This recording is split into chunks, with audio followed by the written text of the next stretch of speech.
Our government-issued textbooks tell us that Krzysztof Columbus discovered America in 1492. The dictionary says to discover means to learn something unknown. But the tens of millions of indigenous Indians would certainly contest Columbus's discovery of anything. Perhaps the occult meaning of discovery coincides with Columbus's occult knowledge of exactly where he was going. Perhaps the word discover means just that, to take the lid off something that has been covered up. Michael Tessarian wrote, "We may fairly agree that the subject of history, as commonly taught, is one of the most boring of all subjects. However, the study of how the subject of history has been manipulated is surely one of the most interesting of all subjects." Jean-Jacques Rousseau wrote, "The falsification of history has done more to mislead humans than any single thing known to mankind." And Voltaire wrote, "History is the lie commonly agreed upon." David Icke wrote, "The Phoenicians were not confined to the Mediterranean and the Middle East. They landed in Britain around 3000 BC, and unmistakable Phoenician artifacts have been found in Brazil, as well as possible Egyptian remains in the Grand Canyon in America. The Phoenicians landed in the Americas thousands of years before the manufactured photo opportunity better known as the journey of Krzysztof Columbus.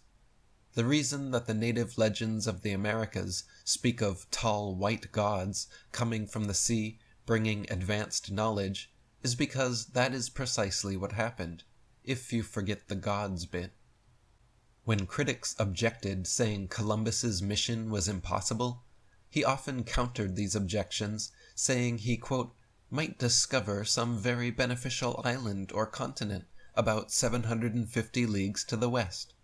At this point, the ships would be able to restock on food and supplies and continue on towards Asia. Then, lo and behold, Columbus discovered a very beneficial continent precisely 750 leagues to the west."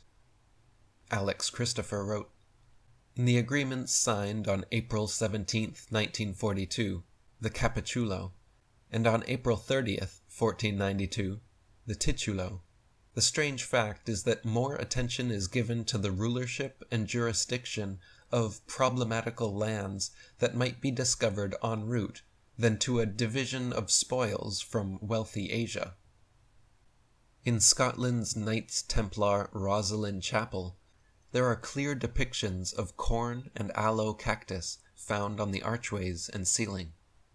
These plants were officially discovered in America and first brought to Europe in the 16th century. How then did the masons building Rosslyn Chapel, completed in 1486, know about these plants at least 6 years before Columbus set sail?" David Icke wrote, "The official story that Krzysztof Columbus discovered the Americas is ludicrous. A few miles from Edinburgh in Scotland today still stands Rosslyn Chapel, that holy grail of the Brotherhood elite. It was built in the shape of a Templar cross by the St. Clair Sinclair family and is a mass of esoteric symbolism. The foundations were laid in 1446, and it was completed in the 1480s. How remarkable, then, that the stonework at Rosslyn includes depictions of sweet corn and cacti, which were only found in America, and Krzysztof Columbus did not discover that continent until 1492. How could this be? There is, in fact, no mystery. Krzysztof Columbus was not even nearly the first white person to land in the Americas. The Phoenicians, Norse, Irish, Welsh, Bretons, Basques, and Portuguese all sailed to America before him, and so did Prince Henry Sinclair of Rosslyn, as documented in a rare book by Frederick I, Pole, called Prince Henry Sinclair's Voyage to the New World, 1398. Sinclair made the journey with another Brotherhood bloodline, the Zeno family, one of the most prominent black nobility families in Venice. Sinclair and Antonio Zeno landed in what we call Newfoundland and went ashore in Nova Scotia, New Scotland, in 1398. The Brotherhood had known about the Americas for thousands of years, and Christopher Columbus was used to make the official discovery so that the occupation of the Americas could begin. Columbus's supporters were European royalty and the Templars. His father-in-law was a former Templar knight, and Catherine de' Medici of the Illuminati bloodline, along with others, financed his voyage. Columbus's 3 ships sailed under the Templars' Red Cross flag, used today by the Red Cross and Switzerland. The royals also sent out fleets of conquistadors and swashbuckling pirates flying the Skull and Bones flag, their orders to rape, kill, and pillage all they could from the New World. Michael Tessarian said, "The Skull and Bones cross used by the secret society comes from the pirate skull and crossbones. They weren't just a bunch of swashbucklers like you've seen in the movies. No, these were agents sent onto the high seas by the British royal family to colonize the Americas." The Knights of Columbus' third-degree emblem is a fasces, the fascist symbol. The fasces symbol is an axe supported by bundled reeds, representing the power of the many when bound to one ideal. Interestingly, the fasces is also found at the U.S. Senate, the Colorado Seal, the Lincoln Monument, the Dime, and many other places. The Knights of Columbus seem to be a philanthropic male fraternity, so what does the symbolism mean? Perhaps the hidden history of their namesake, Christopher Columbus, will shed some light. David Icke wrote, "The most obvious symbol of the Brotherhood's intent is the fasces, from which we get the word fascism. You can see it at the bottom of a United States Liberty symbol and in the Congress building. It was a symbol used widely in the Roman Empire, and it consists of rods bound together around an axe." When Columbus first came ashore and was greeted by the Arawak Native Americans with smiles, gifts, and food, he wrote in his log, quote, "They brought us parrots and balls of cotton and spears and many other things. They willingly traded everything they owned. They do not bear arms and do not know them. For I showed them a sword. They took it by the edge and cut themselves out of ignorance. They have no iron. Their spears are made of cane. They would make fine servants. With 50 men, we could subjugate all of them and make them do whatever we want." From the very outset, Columbus was writing about conquering and enslaving the natives. Meanwhile, the Arawaks brought gifts, prepared food, and traded everything they owned. Columbus wrote that the natives, quote, "are so naive and so free with their possessions that no one who has not witnessed them would believe it. When you ask for something they have, they never say no. To the contrary, they offer to share with anyone." He also wrote, quote, "I believe that they would easily be made Christians, because it seemed to me that they had no religion." The European settlers took a free society without possessions, property, currency, hierarchy, or written religion, and replaced it with today's America, the world's shining beacon of selfish materialism, where every square inch of land, water, and airspace is publicly or privately owned, taxed, and governed through a corrupt hierarchical system of laws and regulations, where Mother Nature's gifts are treated as personal possessions to be bought, sold, owned, and defended. Columbus wrote, "As soon as I arrived in the Indies, on the first island which I found, I took some of the natives by force, in order that they might learn and might give me information of whatever there is in these parts. The information that Columbus wanted most was, where is the gold? His second expedition was given 17 ships and more than 1,200 men. The aim was clear: slaves and gold. They went from island to island in the Caribbean, taking Indians as captives, roaming the island in gangs, looking for gold, taking women and children as slaves for sex and labor."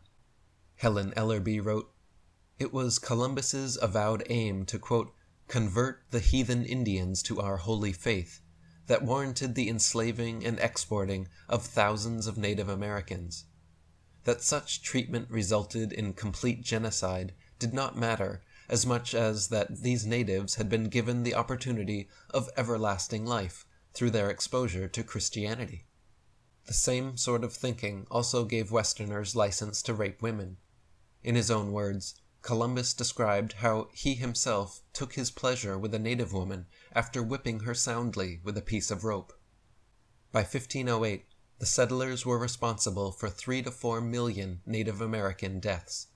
We are not talking about some guy who accidentally bumped into America looking for a spice trade route to India, but that's what the standardized textbooks continue to tell our children. Columbus, the conquistadors, the pirates, and many pilgrims were hostile and ruthless groups of settlers who were collectively responsible for the deaths of tens of millions of natives. Howard Zinn writes, "The Spaniards thought nothing of knifing Indians by 10s and 20s, and of cutting slices off them to test the sharpness of their blades." Las Casas says, from 1494 to 1508, over 3 million people had perished from war, slavery, and the mines. Who in future generations will believe this? I myself, writing it as a knowledgeable eyewitness, can hardly believe it. Bartolome de las Casas was a Catholic priest who witnessed the atrocities being committed in the name of God and wrote prolifically denouncing his fellow countrymen. Bartolome de las Casas sailed to the New World in 1502 and recorded many of the things he saw in his book, The Devastation of the Indies. He wrote, "With my own eyes I saw Spaniards cut off the nose, hands, and ears of Indians, male and female, without provocation, merely because it pleased them to do it. Likewise, I saw how they summoned the chief rulers to come, assuring them safety, and when they peacefully came, they were taken captive and burned. The Spaniards took babies from their mothers' breasts, grabbing them by the feet and smashing their heads against rocks.